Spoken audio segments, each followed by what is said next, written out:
কড়া রোদের মধ্যে বাইরে থেকে এসে বাড়ির দরজার সামনে দাঁড়িয়ে ইচ্ছে মতো দরজা ধাক্কাচ্ছে তুর। প্রায় 2 মিনিটের অধিক সময় ধরে অভদ্রের মতো দরজা ধাক্কাচ্ছে সে। বাড়িতে সে আর ছোট বোন তোয়া একাই থাকে। তোয়া ভেতরে করছেটা কি? দরজা খুলতে এতক্ষণ লাগে। মেজাজ খারাপ ভাবটা সম্পূর্ণ দরজার উপর উগড়ে দিতে চাইছে যেন। বাম হাতের বোরখাটা হাঁটু পর্যন্ত তুলে হিজাবের সবগুলো পিন খুলে কোনো মতে মাথায় কাপড়টা দিয়ে রেখেছে তুর। ঘেমে নিয়ে চেহারার অবস্থা বেহাল। মনে মনে তোয়াকে ইচ্ছে মতো গালাগাল দিয়ে তোয়ার মোবাইলে কল দিচ্ছে, কিন্তু কি অদ্ভুত, এই মেয়ে কল রিসিভ করলে তো। দরজায় ধাম ধাম করে আরও কয়েকটা থাপ্পড় দিল তুর। আর কলিং বেল তো বাজছেই। ইচ্ছে করছে জোরে কয়েকটা লাথি দিতে, কিন্তু এই বাড়িতে নতুন শিফট করেছে তারা, বিধায় মনের ইচ্ছেটা মনের মধ্যেই দাফন করে দিল তুর। ভেতর থেকে কারো ব্যস্ত পায়ে এগিয়ে আসার শব্দ শোনা যাচ্ছে। রাগে আর গরমে পুরো মুখ রক্তিম বর্ণ ধারণ করেছে তুরের। মনে মনে ঠিক করে নিচ্ছে দরজা খোলার পর তোয়াকে কি বলে ধমকাবে, কিন্তু দরজা খোলার পর স্তব্ধ হয়ে গেল সে। দরজা তোয়া খুলেনি, খুলেছে একজন ছেলে। খালি গায়ে কালো রঙের টাওয়াল পরে দাঁড়িয়ে আছে সায়ন। মাথার চুল থেকে ফোঁটা ফোঁটা পানি গড়িয়ে পড়ছে। শাওনের চেহারায় গম্ভীর ভাব বিরাজ করছে। শীতল দৃষ্টিতে তাকিয়ে আছে তুরের দিকে, কিন্তু তুর ভাবছে তাদের ফ্ল্যাটে ছেলে আসলো কোথা থেকে, তোয়া কোথায়। তোয়ার কথা ভাবতেই আটকে উঠল তুর। মুহূর্তেই চোখে মুখে আতঙ্ক ছড়িয়ে পড়ল। এই ছেলেটা তোয়াকে কিছু করেনি তো?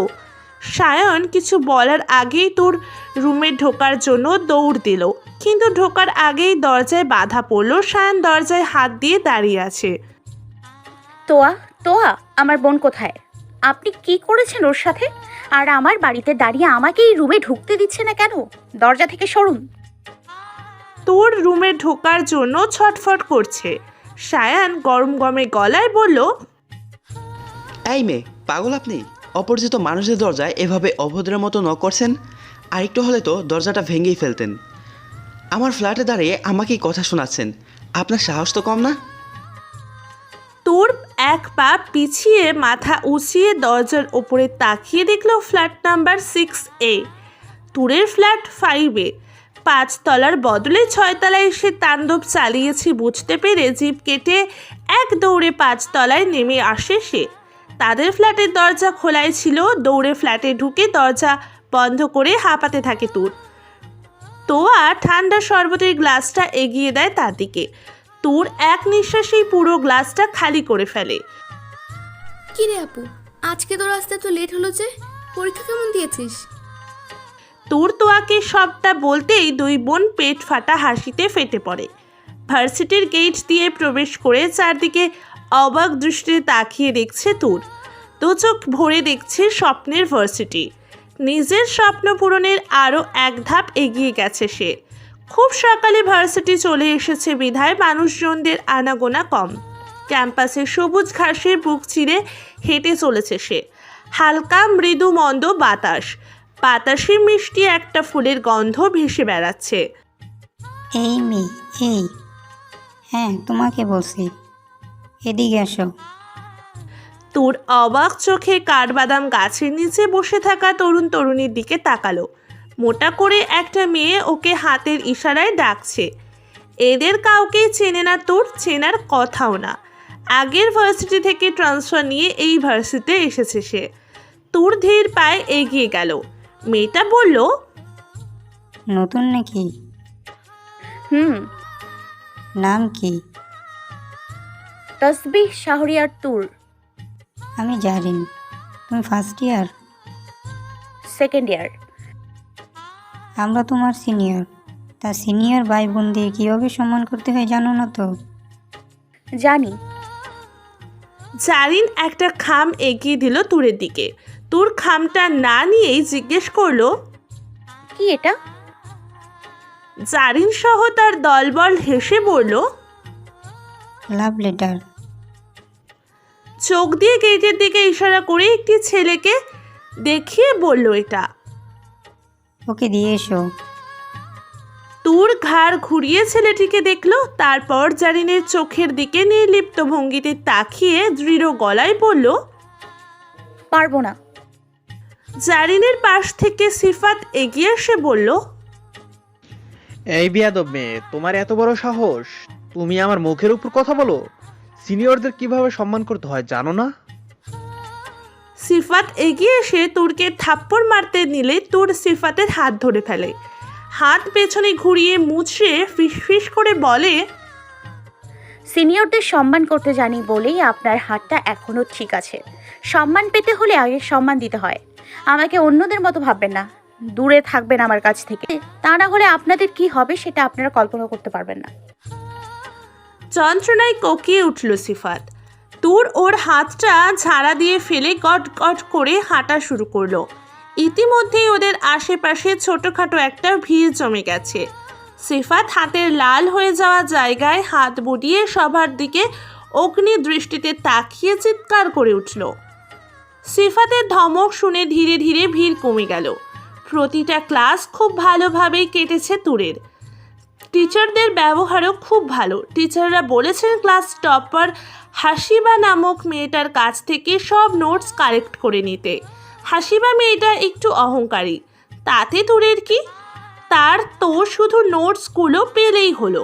ক্লাস থেকে বের হতেই জারিন সামনে এসে দাঁড়ালো, তুরকে সাথে যেতে বলল। তুরও কোনো ঝামেলা করলো না। পার্কিং এরিয়াতে এসে থামলো জারিন।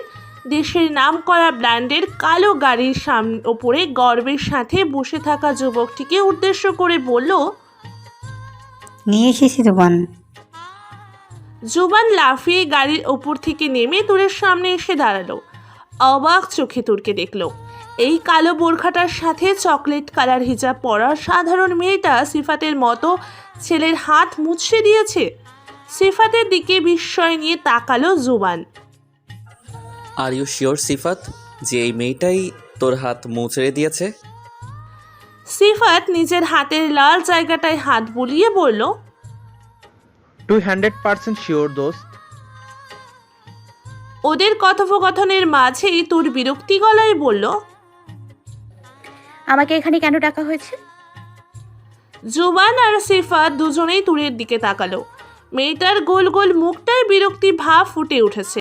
কপালে বিন্দু বিন্দু ঘামগুলো সূর্যের আলোয় মুক্তোর মতো ঝিলিক দিচ্ছে। হুট করেই জুবান তুরকে একটা উপমা দিয়ে বসলো। রসগোল্লা। জুবানের দেওয়া উপমা অবশ্য কেউ শুনল না। তুর এগিয়ে এসে জুবানের মুখোমুখি দাঁড়ালো। গাড়িতে হাত দিয়ে বাড়ি দিয়ে দৃঢ় গলায় বলল, যদি আমাকে এখানে সকালের ঘটনার জন্য সরি বলতে ডাকা হয় তাহলে এক্ষুনি বলে রাখছি, আমি কাউকে সরি বলতে পারবো না। আমি কোনো অন্যায় করিনি, আর না কখনো অন্যায়ের সাথে আপোষ করব। সো মিস্টার জুবান, আপনি আপনার বন্ধুদের সাবধান করে দেবেন তারা যেন আমার সাথে লাগতে না আসে। আমার সাথে লাগতে আসলে পরিণাম ভালো হবে না। তুর কারো জবাবের অপেক্ষা না করে হন হন করে হেঁটে চলে গেল। তুরের চলে যাওয়ার দিকে তাকিয়ে জুবান মুচকি হাসলো, বিড়বিড় করে বলল, শুধু রসগোল্লা নয়, কাঁচা মরিচের রসগোল্লা। অন্ধকার কামরায় গোঙাচ্ছে শাহিদ। হাসপাতালের বেডের মতো একটা বেডের সাথে লোহার শিকল দিয়ে হাত পা বাঁধা সাইদের। বেডে কোনো বালিশ নেই, ঘাড়টা একপাশে বাঁকা হয়ে হেলে পড়েছে। মুখে কালো টেপ মারা, চোখের আশপাশের এরিয়া কালো হয়ে গেছে। গায়ের চামড়ায় কালশিটে ভাব ফুটে উঠেছে। শরীরের জায়গায় জায়গায় নীল হয়ে ফুটে উঠেছে, ফুলে গেছে জায়গাগুলো। সাইদ হালকা চোখ মেলে চারিদিকে তাকায়। অন্ধকারের জন্য কিছু দেখতে পাচ্ছে না সে। মাথার পেছনে তীব্র ব্যথা। এখানে আসলো কিভাবে কিছুই মনে নেই তার। শুধু মনে আছে রাতে বন্ধুদের সাথে আড্ডা দিয়ে বাড়ি ফিরছিল, তখনই কেউ পেছন থেকে মাথায় আঘাত করলেই দু চোখে অন্ধকার নেমে আসে। সাইদ মাথা কাত করে এদিক সেদিক দেখার ব্যর্থ চেষ্টা করে। আচমকা ঘরের লাইট জ্বলে ওঠে। তীব্র আলো সহ্য করতে না পেরে চোখ বন্ধ করে ফেলে সে। কারো পায়ের শব্দ শোনা যাচ্ছে। শব্দটা ধীরে ধীরে সামনের দিকে এগিয়ে আসছে। চোখ সয়ে গেলে দরজার দিকে তাকায় সাইদ। একজন ডাক্তার সার্জারির পোশাক পরে সামনের দিকে এগিয়ে আসছে। মুখে সার্জিক্যাল মাস্ক, হাতে একটা ট্রেতে বিভিন্ন ধরনের সার্জারির যন্ত্রপাতি। সাইদ আশেপাশে তাকিয়ে বুঝলো এটা কোনো পরিত্যক্ত হসপিটালের ওটি রুম, অথবা কেউ নিজের বাড়িকেই এমনভাবে সাজিয়ে রেখেছে। চারিদিকে প্রচুর নোংরা, দেয়ালের রং খসে পড়েছে, মেঝেতে প্রচুর ময়লা আর ধুলো জমা হয়েছে। মেঝের ফাটল দিয়ে গাছের শিকড় বেরিয়েছে, কিছু কিছু নতুন গাছ ফাটল থেকে উকি দিচ্ছে। ডাক্তার সাইদের মাথার দিকে বেডের সাথে লাগোয়া টেবিলটায় ট্রেটা রেখে সাইদের দিকে এগিয়ে এলো। সাইদ চিৎকার করে বলতে চাইছে তার মুখ খুলে দিতে, ডাক্তার যেন তার কথা বুঝতে পারলো। সাইদের মুখের টেপ খুলে দিয়ে প্রাণ ভরে নিঃশ্বাস নিল সে। বাতাসে বিদঘুটে পচা একটা গন্ধ, সাইদের পেটের ভেতর সব কিছু বেরিয়ে আসতে চাইছে। কে আপনি? আমাকে কিডন্যাপ করেছেন কেন? বিশ্বাস করেন, আমার বাবা মা বড় লোক নয়, তাদের কাছে 5,000 টাকা চাইলেও তারা দিতে পারবেন না। আমাকে ছেড়ে দেন, বাড়িতে আমার বাবা মা অপেক্ষা করছে, আমি ছাড়া তাদের দেখার মতো কেউ নেই। ডাক্তার কোনো কথা না বলে সাইদের গায়ের চাদরটা টেনে কোমর পর্যন্ত নামালো। নগ্ন বুকের মাঝ বরাবর ছুরি চালিয়ে নিচের দিকে টেনে নামালো। গলগল করে তাজা রক্ত ছড়িয়ে পড়লো সাইদের বুক ফেটে। গগন বিদারী চিৎকার দিয়ে গলা কাটা মুরগির মতো ছটফট করছে সাইদ। সাইদের চিৎকার ডাক্তার একটুও বিচলিত হলো না। ছুরি দিয়ে খুব দক্ষতার সাথে বুকের চামড়া তুলে নিল, তারপর ধীরে ধীরে মাংস কেটে পাশের ট্রেতে রাখতে লাগলো। সাইদের কাকুতি মিনতি কিছুই তার কান অবধি পৌঁছাচ্ছে না। তার প্রতিটা চিৎকারে যেন পৈশাচিক আনন্দ পাচ্ছে ডাক্তার। বুকের হাড় দৃশ্যমান হওয়ার পর ট্রে থেকে একটা সাদা রঙের কৌটা তুলে নিল। কৌটার ঢাকনা খুলে লাল রক্তের মরিচ গুঁড়া ছড়িয়ে দিল ক্ষতস্থানে। সাইদের শেষ চিৎকারে কামরার শ্যাওলা পড়া দেয়ালটাও কেঁপে উঠল। চারদিকে অন্ধকার করে বৃষ্টি নেমেছে, পুরো শহর কালো মেঘে ঢাকা। বৃষ্টির প্রতিটা ফোঁটায় কেঁপে কেঁপে উঠছে তুর। টিউশনি করিয়ে ফিরতে আজ একটু লেট হয়েছে। হাত ঘড়িতে সময় দেখে নিল 6:15। তুরের কোনো ভাবান্তর হলো না, সে আগের মতোই হেরে দুলে বৃষ্টিবিলাস করতে করতে এগিয়ে চলেছে। বোরখা আর হিজাব ভিজে গায়ের সাথে লেপ্টে আছে। এই রাস্তাটা একটু নির্জন, একটু না বেশ অনেকটাই নির্জন। তোর হঠাৎ খেয়াল করলো কেউ তার পিছু করছে। তৎক্ষণাৎ পিছন ফিরে তাকালো। তুরের থেকে হাত 10 দূরে একদল বকাটে ছেলে দাঁড়িয়ে, তারা তুরকে দেখে বিশ্রী ইঙ্গিত করছে। চট করেই মেজাজ গরম হয়ে গেল তুরের।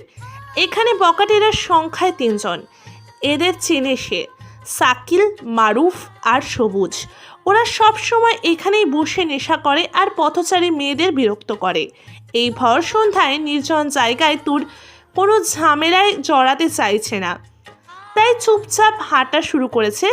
মারুফরা তার পেছন পেছন আসছে। রাস্তার হলুদ বাতিগুলো জ্বলে উঠেছে। তোর চারিদিকে চোখ বোলালো। রাস্তাটা পুরো ফাঁকা, মাঝে মধ্যে প্রচণ্ড গতিতে প্রাইভেট কারগুলো ছুটে যাচ্ছে। হঠাৎ দীর্ঘ নিঃশ্বাস ফেলল সে। ইতিমধ্যে বকাটেগুলো তাকে ঘিরে ধরেছে।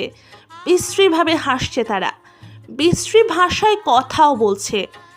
তোর সবার দৃষ্টির আড়ালে হাত পার্স থেকে ছোট ধারালো পেপার কাটার বের করে তা হাতের মুঠোয় নিল। ওদের মধ্যে থেকে সবুজ নামের ছেলেটা এগিয়ে এসে তুরের ভেজা শরীরের দিকে লোভাতুর দৃষ্টিতে তাকালো। তুরের গায়ে স্পর্শ করতে গেলে তুর ছেলেটার গালে বেশ কয়েকবার পেপার কাটারটা দিয়ে চালিয়ে দিল। সঙ্গে সঙ্গে ফিনকি দিয়ে রক্ত পড়া শুরু করলো। সবুজ চিৎকার করে হাত দিয়ে গাল চেপে ধরে পিছিয়ে গেল। বৃষ্টির পানি মিশ্রিত রক্তে সবুজের অফ হোয়াইট শার্টের ওপর অংশ লাল হয়ে গেছে। শাকিল তোরকে ভয়ঙ্কর বিশ্রী একটা গালি দিয়ে বলল, হিমাপুর ধর মাথা চড়ে। মারুফ আর শাকিল ক্ষিপ্ত গতিতে তুরের দিকে এগিয়ে গেল। তোরকে একটুও বিচলিত দেখালো না। মারুফ নামের ছেলেটা দৌড়ে তোরের কাছাকাছি আসতেই তোর মারুফের 2 পায়ের মাঝখানে সারা শরীরের শক্তি দিয়ে লাথি দিল।